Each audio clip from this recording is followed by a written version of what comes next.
नमस्कार, मैं डॉक्टर राकेश पाठक। दुनिया के एक बहुत मशहूर शायर हैं, आप सब उनका नाम जानते हैं, फैज़ अहमद फैज़। उनका इंतकाल हुए कई दशक हो गए। 1984 में वे इस फानी दुनिया को छोड़कर चले गए थे, लेकिन इसके बावजूद हुकूमतों को फैज़ की नज़मों से, उनकी कविताओं से, उनकी गज़लों से आज भी डर लगता है। जब तक वे जिंदा रहे, पाकिस्तान की हुकूमत उनसे डरती रही। पाकिस्तान के तमाम तानाशाहों ने उन्हें जेल के सीखचों के पीछे डालकर रखा। जिंदगी के तमाम बरस फैज़ अहमद फैज़ पाकिस्तान छोड़कर दुनिया के दूसरे हिस्सों में रहते रहे। और अब हिंदुस्तान की सरकार, यानी इस वक्त जो केंद्र में सरकार है, माननीय नरेंद्र मोदी की सरकार, उसे भी फैज़ अहमद फैज़ की नज़मों से, उनकी कविताओं से डर लगने लगा है। जी हाँ, यही हकीकत है। हाल ही में सीबीएसई ने, यानी central board of secondary education ने जो सिलेबस जारी किया है, जो पाठ्यक्रम जारी किया है कक्षा 10, 11 और 12 का, उसमें से फैज़ की कविताएं हटा दी गई हैं। इसके अलावा सीबीएसई ने और तमाम सारे बदलाव किए जो आने वाले वर्षों में सीबीएसई के अंतर्गत आने वाले स्कूलों के विद्यार्थी पढ़ेंगे। और पढ़ते हुए जिन चीजों से वंचित रहेंगे, उनकी फहरिस्त पहले आप सुन लीजिए। फैज़ की नज़मों पर भी हम बात करेंगे। सीबीएसई ने जो 2022-23 के लिए पाठ्यक्रम जारी किया, यानी जो सिलेबस तैयार किया है, उसमें से फैज़ की नज़मों के अलावा जो चीज़ें हटा दी गई हैं, उनका ब्यौरा इस तरह है। अब आने वाली पीढ़ी मुगल कोर्ट नहीं पढ़ेगी, यानी इस्लामी साम्राज्य का जो प्रादुर्भाव हुआ भारत में और दुनिया के दूसरे क्षेत्रों में, अफ्रीकी जो इलाके हैं, उनमें इसे भी सीबीएसई के पाठ्यक्रम से हटा दिया गया है। इतिहास की पुस्तकों में से मुगल कोर्ट यानी इस्लामी साम्राज्य का कोई ब्यौरा अब इन किताबों में नहीं मिलेगा। इसके अलावा गुटनिरपेक्ष आंदोलन जो भारत की पहचान रही है, देश की आज़ादी के बाद पहले प्रधानमंत्री पंडित जवाहरलाल नेहरू और उस समय के उनके समकालीन और दुनिया के दूसरे देशों के राष्ट्राध्यक्षों मार्शल टीटो इत्यादि के साथ मिलकर जिस गुटनिरपेक्ष आंदोलन की आधारशिला रखी गई थी, जिस गुटनिरपेक्ष आंदोलन ने उस वक्त जब दुनिया दो ध्रुवों में बटी हुई थी, तब एक नया रास्ता दुनिया को दिखाया था, उस गुटनिरपेक्ष आंदोलन के बारे में अब भारत के ही विद्यार्थी नहीं पढ़ेंगे। इसके अलावा शीत युद्ध के बारे में भी इतिहास और राजनीति विज्ञान, समाज विज्ञान के विद्यार्थियों को कुछ नहीं पढ़ाया जाएगा। आप और हम जानते हैं कि शीत युद्ध के दौर में दुनिया जिस तरह दो ध्रुवों में बटी हुई थी, अमेरिका और रूस के छाते के नीचे, उस दौर को शीत युद्ध कहा जाता है। उसके बारे में भी पाठ्यक्रम से सामग्री हटा ली गई है। औद्योगिक क्रांति नहीं पढ़ेंगे विद्यार्थी, जिसने दुनिया को बदलने का काम किया। हम सब जानते हैं आधुनिक युग का जो निर्णायक और बदलाव वाला बिंदु है, वो औद्योगिक क्रांति मानी जाती है। वहीं से तरक्की करते करते दुनिया आज इस कंप्यूटर युग में और इस स्पेस युग में पहुंची है।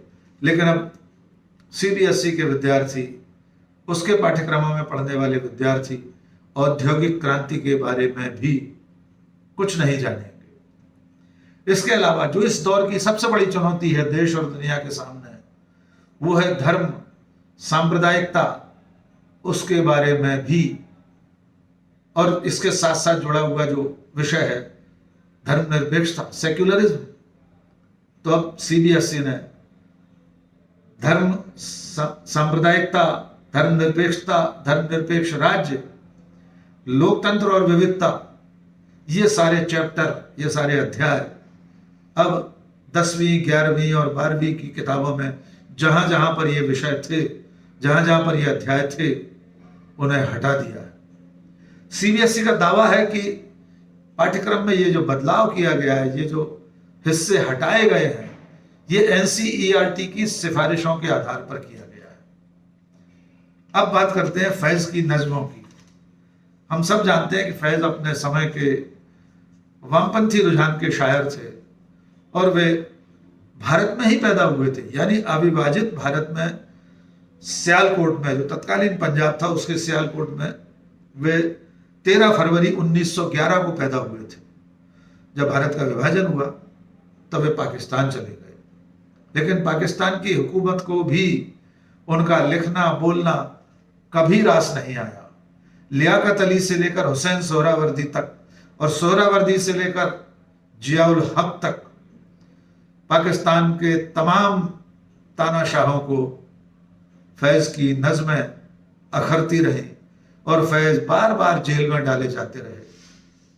लियाकत अली ने, सोहरावर्दी ने और जियाउल हक ने उन्हें जेल में डाल दिया था। आखिर ऐसा क्या लिखा था फैज ने जिससे हुकूमतों को इतनी तकलीफ होती है, हुकूमतों के माथे पर शिकन आ जाती है।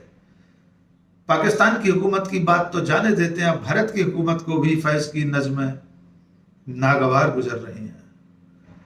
तो आपको याद होगा पिछले साल यानी 2020-21 में कानपुर IIT में विद्यार्थियों ने जुलूस निकाला था, जो जामिया मिल्लिया इस्लामिया पर जो पुलिसिया जुल्म हुआ था उसके खिलाफ।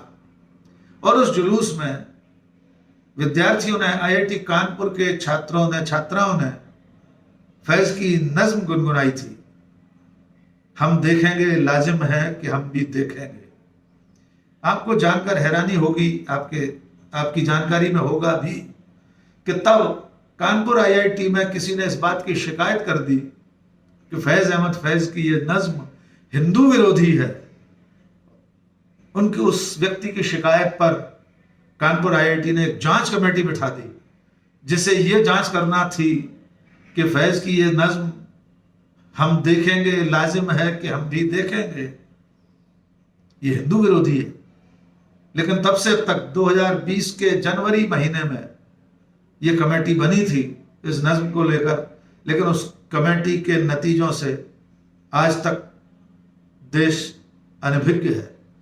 हमें नहीं पता कि उस कमेटी ने सचमुच में किस आधार पर, किन तर्कों के आधार पर यह साबित किया कि फैज की ये कविता, ये पंक्तियां हिंदू विरोधी हैं, जो दशकों से गाई जा रही हैं, गुनगुनाई जा रही हैं, वे अब न्यू इंडिया में, इस नए दौर में हिंदू विरोधी मानी जा रही हैं।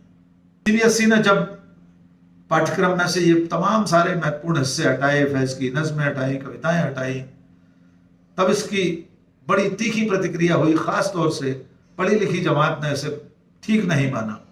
तमाम शिक्षाविदों ने, सेवानिवृत्त अधिकारियों ने, लेखकों ने, साहित्यकारों ने इसके खिलाफ प्रतिक्रिया दी।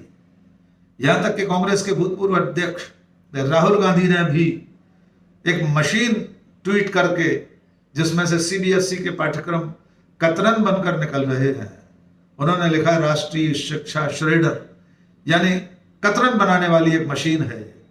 इसके अलावा उन्होंने CBSE को भी किसी और नाम से पुकारा। उन्होंने लिखा central board of suppressing education, यानी शिक्षा को दबाने वाला बोर्ड बता दिया।